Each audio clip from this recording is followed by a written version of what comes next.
नमस्कार बच्चों, आपका स्वागत है मेरा यूट्यूब चैनल मैथ्स तमरकर में। इस वीडियो में हम सीबीएसई द्वारा जो सैम्पल पेपर जारी किया गया है 2024-25 के लिए, उसका क्लास 10 बेसिक मैथ जिसका कोड 241 है, सॉल्यूशन लेकर के उपस्थित हूँ। इस वीडियो में हम पार्ट ए की बात करेंगे जिसमें क्वेश्चन नंबर 1 से लेकर 20 तक है। ये एमसीक्यू टाइप क्वेश्चन है।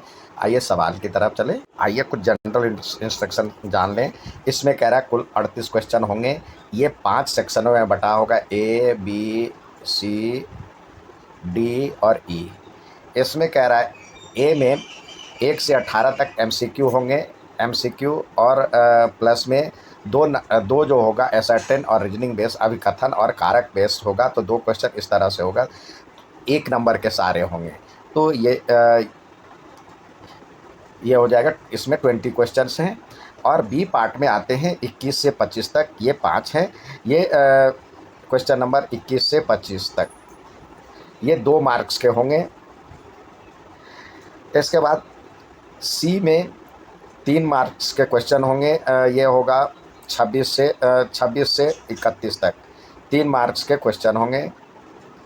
उसके बाद डी सेक्शन 32 से 35 तक होगा। ये 5 मार्क्स के क्वेश्चन होंगे, 5 मार्क्स। और ई सेक्शन में केस स्टडी टाइप होगा 36 से 38। ये केस स्टडी टाइप सवाल होंगे। अब कह रहा है इसमें आपको कोई चॉइस नहीं दिया जाएगा। इसमें 2 चॉइस होगा, इसमें भी 2 चॉइस होगा, इंटरनल चॉइस, इसमें भी 2 चॉइस होगा। ये जो 36 से 38 क्वेश्चन है, इसमें 3 पार्ट होंगे। इसमें ए बी सी मतलब इस तरह से होगा। ये 1 नंबर का होगा, ये 1 नंबर का होगा, ये 2 नंबर का होगा। इसमें चॉइस होगा, इसमें और होगा। तो ये जनरल इंस्ट्रक्शन है। आइए सवाल की तरफ चलें। सवाल में कह रहा है, पहला सवाल 1 से लेकर 20 तक, इसमें हम पार्ट ए की बात करेंगे, सेक्शन ए की बात करेंगे। सेक्शन ए में 1 से लेकर 20 तक एमसीक्यू है। अब पहला सवाल है, इसका कह रहा है आपको HCF ऑफ दिस। तो HCF के लिए हम स्मॉलेस्ट पावर लेते हैं। तो देखिए 3 का पावर 3 है, 3 का पावर 2 है, 3 का पावर 3 है। तो 3 का पावर 2 स्मॉलेस्ट हो गया। 5 का स्क्वायर है, 5 का 3 है, 5 है, तो ये 5 हो जाएगा। स्मॉलेस्ट 2 का पावर 1 है, 2 का पावर 2 है, 2 का पावर 3 है, तो स्मॉलेस्ट ये हो जाएगा 2। तो 9 और 90, इसका आंसर हो गया बी। नेक्स्ट सवाल देखते हैं। अगला सवाल है, system of linear equation represent by the line L L. ये एम है और ये एल है। ये दोनों कौन से लाइन को रिप्रेजेंट कर रहा है? तो देखिए दोनों जो है एक पॉइंट पर इंटरसेक्ट कर रहा है। तो जो इंटरसेक्ट कर रहा है तो यूनिक सॉल्यूशन होगा। तो कंसिस्टेंट और यूनिक सॉल्यूशन, तो ऑप्शन ए इसका सही है। नेक्स्ट सवाल है, इसमें कह रहा है के किस मान के लिए क्वाड्रेटिक इक्वेशन का रियल सॉल्यूशन होगा। मतलब रियल सॉल्यूशन के लिए आप जानते हैं जो डी जो है वो ग्रेटर देन 0 होना चाहिए। Does not have a real solution, तो यहाँ पे कह रहा 0 नहीं होना चाहिए। तो इस तरह से रियल सॉल्यूशन नहीं होना चाहिए, यानी डी का वैल्यू 0 से छोटा होना चाहिए। तो हम रखते हैं यहाँ पे। देखिए ए के बदले आपको के दिया हुआ है, बी के बदले -5 दिया हुआ है, सी के बदले 1 दिया हुआ है। तो डी का वैल्यू कह रहा है 0 से बराबर नहीं होना, मतलब 0 से छोटा होना चाहिए। तो डी का होता है b² - 4ac। अब बी के बदले तो यहाँ पे -5 है, तो यहाँ पे लिखेंगे -5 का स्क्वायर, और -4 ए के बदले के है और सी के बदले 1 है। अब ये हो जाएगा 25 - 4k। इस हिसाब से जब हम आगे बढ़ते हैं तो के का वैल्यू इसको काटते हैं तो 6 चौक 24, यानी 6.25 से ज़्यादा होना चाहिए था के की वैल्यू। तो 6.25 से ज़्यादा कहाँ पे है? ये वैल्यू 7 है, तो इसका ऑप्शन डी आएगा। नेक्स्ट सवाल देखते हैं। इस सवाल में कह रहा है जो डिस्टेंस फार्मूला का यूज करके एक बिंदु ये है और एक बिंदु ये है, तो उसका दूरी निकालना है, डिस्टेंस निकालना है। तो हम जानते हैं जो कि डिफरेंट साइन होगा तो प्लस करते हैं, तो a + a का स्क्वायर हो जाएगा, प्लस b + b का स्क्वायर हो जाएगा, तो इस तरह से हो जाएगा 2a² प्लस 2b², सॉरी ये 2a² और 2b² हो जाएगा। तो 4a² प्लस 4b², तो 4 कॉमन आ जाएगा, 4 का स्क्वायर रूट 2 हो जाएगा, a² प्लस b², जो कि ऑप्शन नंबर सी में दिया हुआ है। नेक्स्ट सवाल कह रहा है जो कि इसमें आपको ये 35 दिया हुआ है यहाँ पे, तो क्यू ओ आर ये निकालना है। तो ये दोनों का सम जो होता है 180 होता है, तो 180 में से 35 सब्सट्रैक्ट कर दीजिए, तो 145 इसका आंसर हो जाएगा। नेक्स्ट कह रहा है जो कि ये ए बी सी और पी क्यू आर में सिमिलरिटी है और कुछ इस तरह है। तो ये अब बी सी दिया हुआ है और क्यू आर निकालना है, तो सेम रेशियो में होगा। तो यहाँ पे देखिए लिख सकते हैं 3ab बराबर में दिया हुआ है 2pq, तो 3ab अपॉन में 2 बराबर में pq हो गया। और जब सिमिलर है तो इसी तरह से होगा। तो यहाँ पे ए बी के बदले में यानी A B by P Q बराबर में हो जाएगा, A B by P Q हो जाएगा 2/3, और बराबर में हो जाएगा B C by Q R. तो यहाँ पे बी सी दिया हुआ है 3, बी सी दिया हुआ है 10, क्यू आर ज्ञात करना है। तो आइए इससे निकालें, तो ये हो जाएगा 2QR बराबर में 30, तो QR बराबर में 30/2 यानी 15, तो 15 इसका सही आंसर है, 15 सेंटीमीटर। अगला कह रहा है जो कि 3 cot A बराबर में 4 है। तो पहले राइट एंगल ट्रेंगल हम बनाएं। राइट एंगल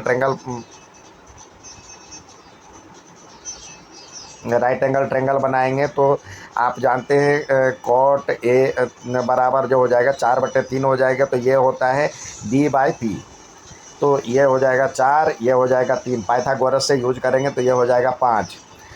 अब पाइथागोरियन ट्रिपलेट से अब जो सेक ए है, ये हमने ये ए बी और सी है, तो सेक ए बराबर में हो जाएगा होता है, सेक में क्या होता है आप जानते हैं, एच बाई बी होता है, हाइपोटेनियस अपॉन में बेस, तो एच 5 है और बेस 4 है, तो 5/4 इसका सही आंसर है, 5/4। अगला सवाल कह रहा है जो कि B A C similar to, तो बी ए सी देखिए यहाँ पे triangle B A C similar to, तो देखिए यहाँ पे बी ए सी इस ट्रेंगल में और इस ट्रेंगल में ए तो कॉमन है, तो ए अपने ही पोजीशन पे हो जाएगा, ट्रेंगल यहाँ पे ए हो जाएगा बीच में, और यहाँ पे राइट एंगल बन रहा है सी पे, तो इसमें राइट एंगल डी पे बनेगा, तो ये लास्ट में डी हो जाएगा और बचा ई, तो ई ए डी जो हो जाएगा इसका सही ऑप्शन हो जाएगा। नेक्स्ट सवाल कह रहा है H C F of this is equal to 21, और तो एलसीएम ज्ञात करना है। तो हम एलसीएम बराबर जानते हैं, एलसीएम बराबर क्या होता है, प्रोडक्ट ऑफ 2 नंबर यानी 420 गुने 189, और अपॉन में एच सी एफ 21 है, तो ये 2 जा इतना हो जाएगा। अब 9 जा यानी 9 जा 18 और 18 दूनी 36 और 1 37, यानी ये आ जाएगा इसका आंसर, तो ऑप्शन नंबर सी इसका सही आंसर है। अगला सवाल है जो कि 4th term of from and, ये ए पी दिया हुआ -8 -5 -2 इस तरह से दिया हुआ है, ये 49 तक है। आप चाहें तो इसमें से घटते क्रम में भी निकाल सकते हैं, लेकिन हम फार्मूले से चलते हैं, जब इसको रिवर्स करते हुए करेंगे तो ये हो जाएगा 49, और फिर देखिए ये डी कितना है, ये यहाँ पे जो है डी है 3 का डी, इसमें जो डी हो जाएगा तो डी बराबर में -5 और -8, तो ये हो जाएगा 3। जब इसमें करेंगे घटते क्रम में, मतलब उसको पलटेंगे तो ये नया एपी बन जाएगा, तो नए एपी में डी बराबर हो जाएगा -d यानी -3, तो इस तरह से ये हो जाएगा 46 और इस तरह से ये A1 हो गया। A1 बराबर में हो जाएगा 49 और ये कैपिटल डी हम इसको लिखे थे तो -3 हो जाएगा। तो A4 निकालने के लिए कह रहा है A4 बराबर में A1 और प्लस 3D। तो A1 हमारे पास 49 है और -3 गुने 3 या +3 गुने -3 लिखेंगे तो ये हो जाएगा 49 और -9 यानी 40 इसका सही ऑप्शन है।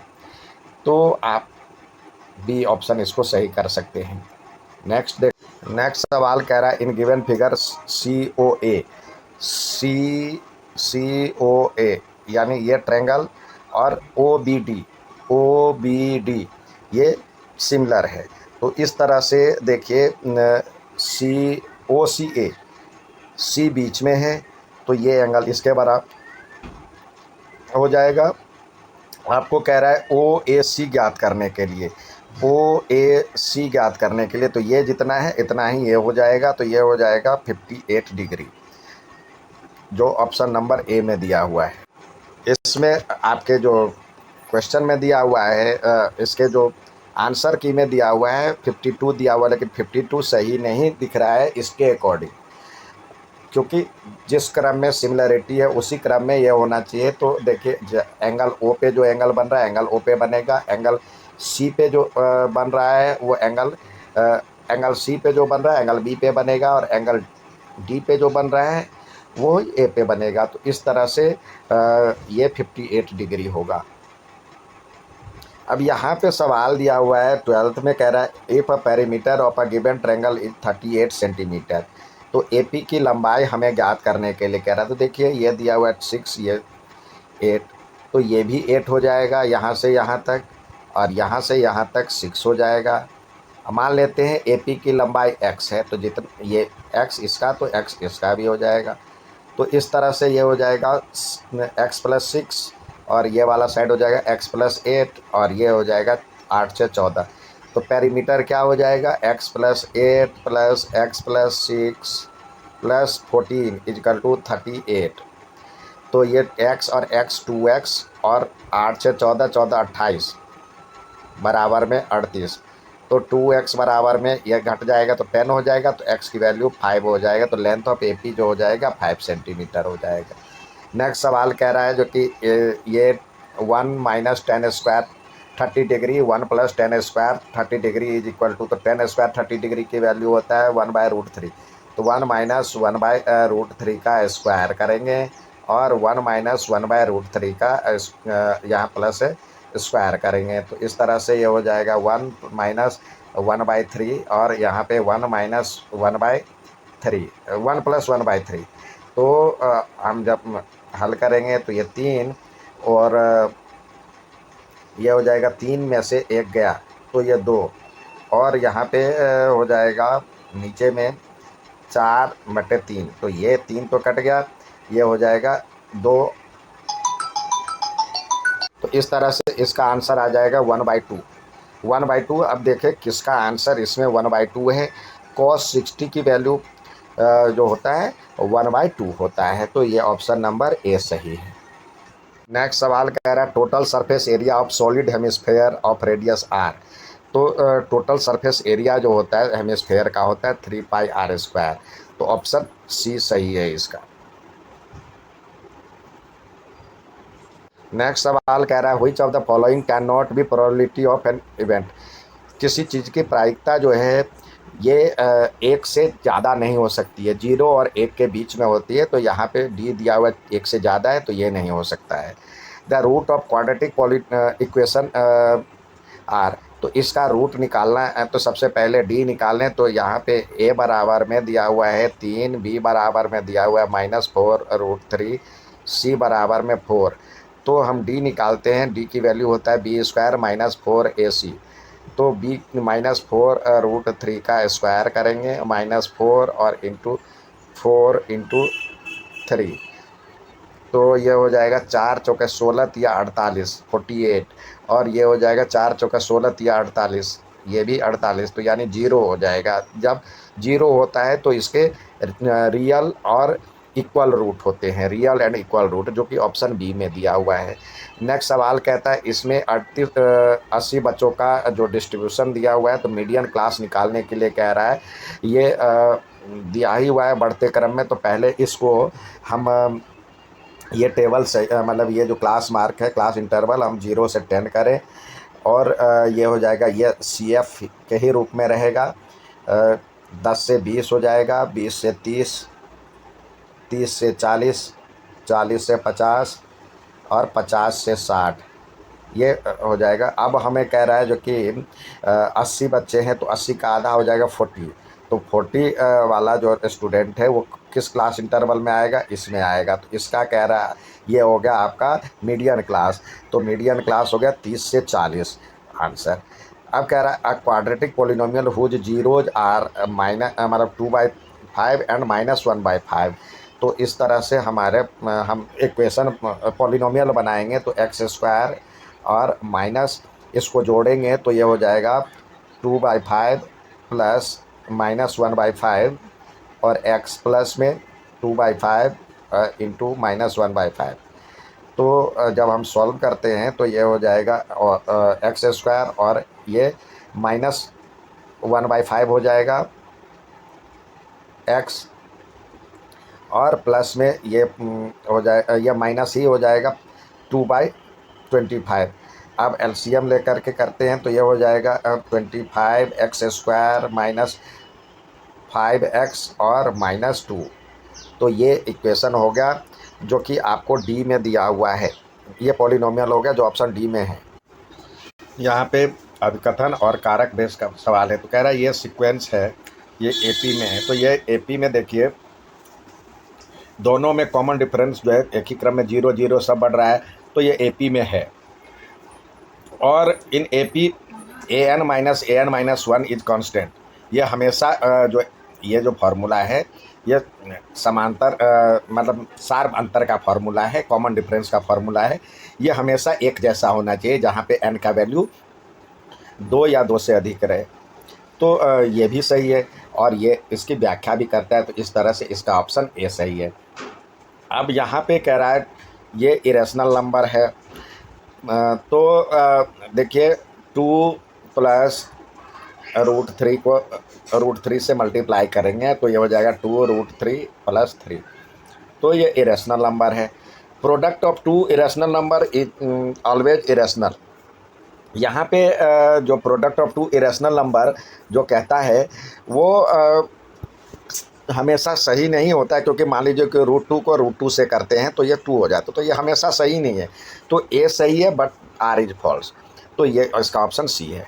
उम्मीद है समझ में आया होगा। अच्छा लगे तो लाइक, सब्सक्राइब, शेयर ज़रूर करें।